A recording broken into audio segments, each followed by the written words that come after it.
केंद्र सरकार अर्थ मंत्रालय पक्षर आजादी अमृत महोत्सव पालन अवसर में एक आइकोनिक सप्ताह बैंक माने 6 जून रु 12 जून 2022 तारीख जाए पालन करेंगे।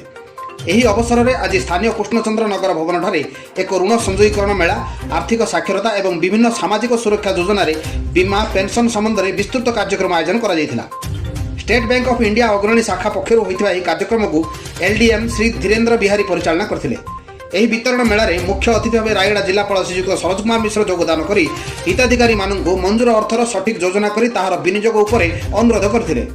ଉପସ୍ଥିତ ଅତିଥିମାନଙ୍କ ହସ୍ତରେ ହିତାଧିକାରୀଙ୍କୁ ଋଣପତ୍ର ପ୍ରଦାନ କରାଯାଇଥିଲା। ଉକ୍ତ କାର୍ଯ୍ୟକ୍ରମରେ ଆଜି ଜିଲ୍ଲାର 20 ଗୋଟି ବ୍ୟାଙ୍କମାନଙ୍କ ପକ୍ଷରୁ 110 ହିତାଧିକାରୀଙ୍କୁ ସର୍ବମୋଟ 11.50 କୋଟି ଟଙ୍କାର ଋଣ ମଞ୍ଜୁରୀ ପତ୍ର ଦିଆଯାଇଛି। ସର୍ବଶେଷରେ ଏଲଡିଏମ୍ ଶ୍ରୀ ବିହାରୀ ସମସ୍ତଙ୍କୁ ଧନ୍ୟବାଦ ପ୍ରଦାନ କରିଥିଲେ। रायगड़ा स्पेशल जिला प्रतिनिधि पी दिलीप कुमार का रिपोर्ट क्राइम 7 न्यूज।